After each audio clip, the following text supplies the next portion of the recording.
Hi everyone.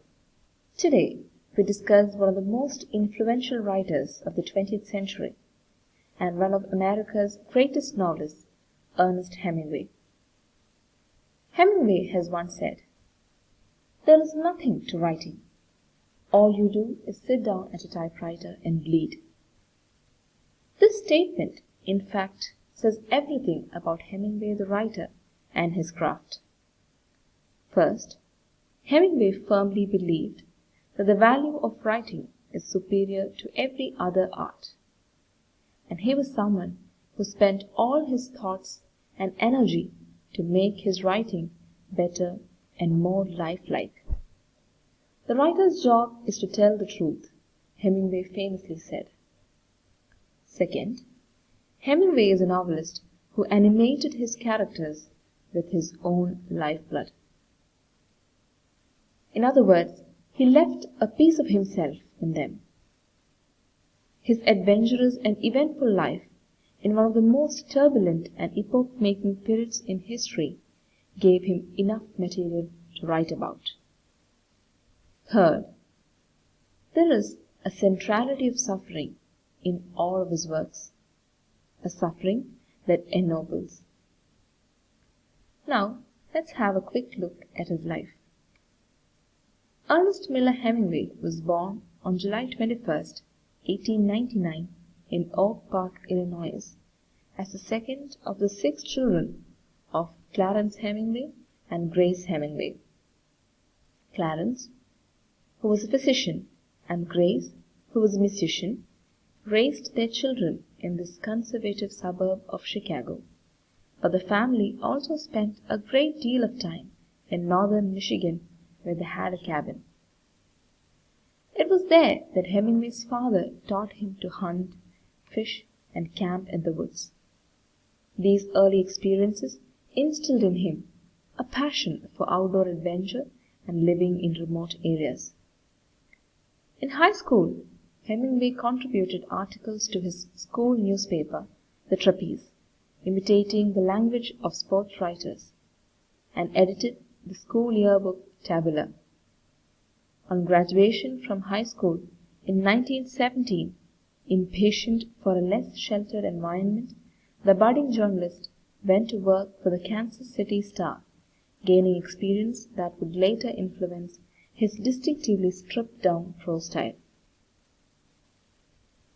In 1918, Hemingway went overseas to serve in First World War as an ambulance driver for the American Red Cross in Italy. For his service, he was awarded the Italian Silver Medal of Bravery, but soon sustained injuries that landed him in a hospital in Milan. He was only 18 at that time. While recuperating, he met and fell in love with a Red Cross nurse named Agnes von Kurowski, 7 years his senior, who soon accepted his proposal of marriage but later left him for an Italian officer. These events devastated the young writer, but inspired his works such as A Very Short Story and, more famously, his war novel, A Farewell to Arms.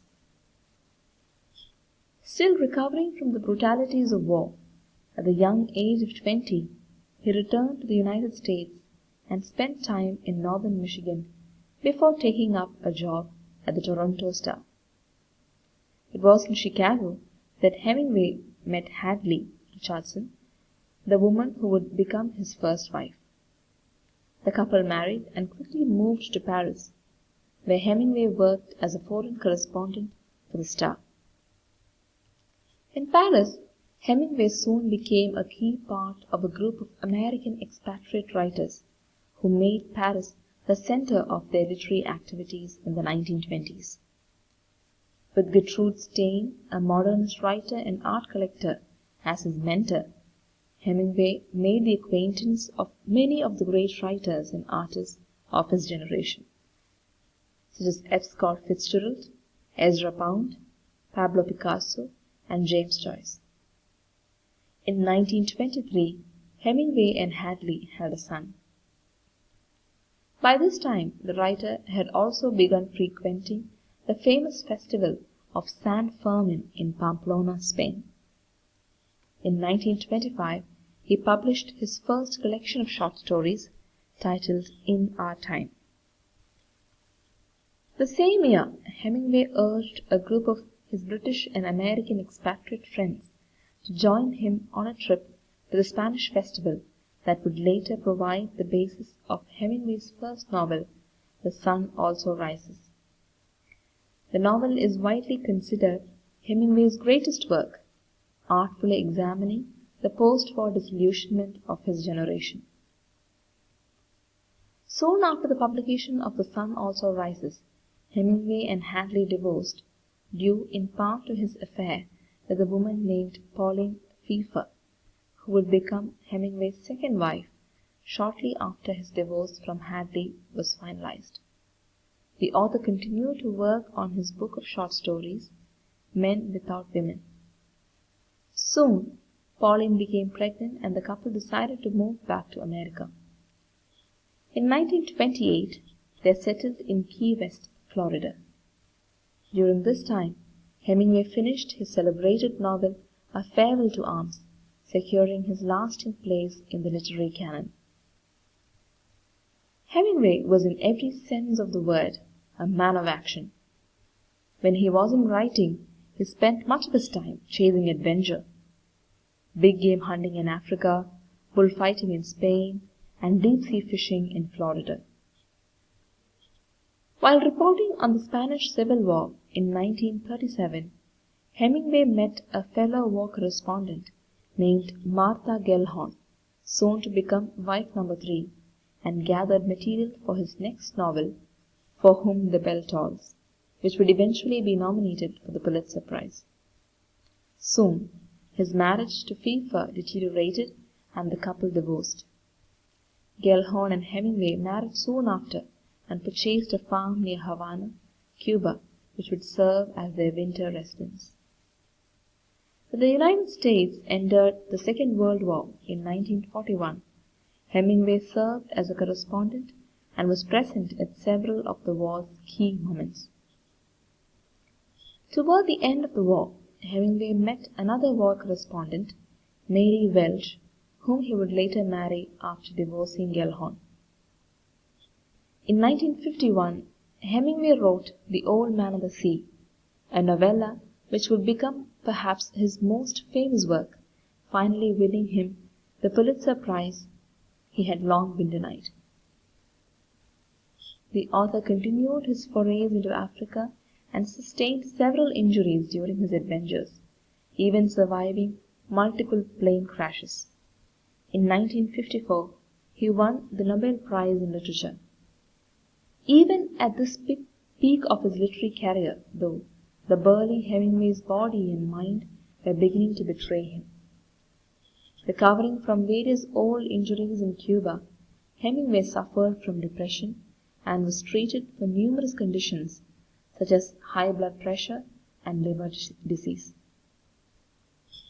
He wrote A Movable Feast, a memoir of his years in Paris, the City of Lights, and retired permanently to Idaho. There, he continued to battle with deteriorating mental and physical health. Early on the morning of July 2nd, 1961, Hemingway committed suicide in his Ketchum home, firing a shotgun through his head. Hemingway left behind an impressive body of work and an iconic style that still influences writers today. His personality and constant pursuit of adventure loomed almost as large as his creative talent. Once, when asked about the function of his art, Hemingway replied, "From things that have happened, and from things as they exist, and from all things that you know, all those you cannot know, you make something through your invention that is not a representation, but a whole new thing, truer than anything true and alive. And you make it alive, and if you make it well enough, you give it immortality." Throughout his life, Hemingway was engaged with war. His sensational works were all translations of his own wartime experiences. What pervades Hemingway's early short stories and his first novels, The Sun Also Rises, published in 1926, and A Farewell to Arms, published in 1929, is an existential disillusionment of the post-First World War generation, often termed as the Lost Generation. Lost generation is a term introduced by Gertrude Stein and popularized by Hemingway. In The Sun Also Rises, Hemingway presents his notion that the lost generation, although widely considered to have been decadent, dissolute, and irretrievably damaged by the First World War, was in fact resilient and strong. In A Farewell to Arms, though he romanticizes the vicissitudes of a soldier's life, Hemingway's prime focus is in depicting the brutality and futility of war. Later, Hemingway's experiences in the Spanish Civil War led him to espouse the possibility of collective action to solve social problems. For Whom the Bell Tolls, published in 1940, is a work that celebrates camaraderie. He achieves the sublime with a skillful blend of style and substance in his posthumously published memoir of Paris between the wars, A Movable Feast, published in 1964. Hemingway's writing style was heavily influenced by his background in journalism and by the circle of literary friends he made in Paris. His way of telling a truly gripping story in a spare and athletic prose with a perfect economy of words changed the nature of American writing. Henry Louis Gates believes Hemingway's style was fundamentally shaped in reaction to his experience of World War. After the First World War, he and other modernists lost faith in the central institutions of Western civilization by reacting against the elaborate style of the 19th century writers, and by creating a style in which meaning is established through dialogue, through action, and, more importantly, through silences. A fiction in which nothing crucial, or at least very little of it, is stated explicitly. Hemingway thought it would be easy and pointless to describe emotions. Therefore, he sculpted collages of images in order to grasp the real thing, the sequence of motion and fact which made the emotion. This use of an image as an objective correlative is characteristic of modernist writers such as Ezra Pound, T.S. Eliot, James Joyce, and Marcel Proust.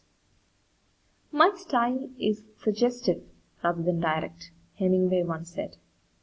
The reader must often use his imagination or lose the most subtle part of my thoughts. In other words, the writer could describe one thing, though an entirely different thing occurs below the surface. Hemingway termed his style the iceberg theory. What is seen above the water is only 1/8 of the actual size of the iceberg. Just like that, in Hemingway's narration, the facts float above water. The supporting structure and symbolism operate out of sight. The concept of the iceberg theory is sometimes referred to as a theory of omission. As Hemingway states in his work Death in Afternoon, I quote, "If a writer of prose knows enough of what he is writing about, he may omit things that he knows, and the reader, if the writer is writing truly enough, will have a feeling of those things as strongly as though the writer had stated them." With this I conclude. Thank you.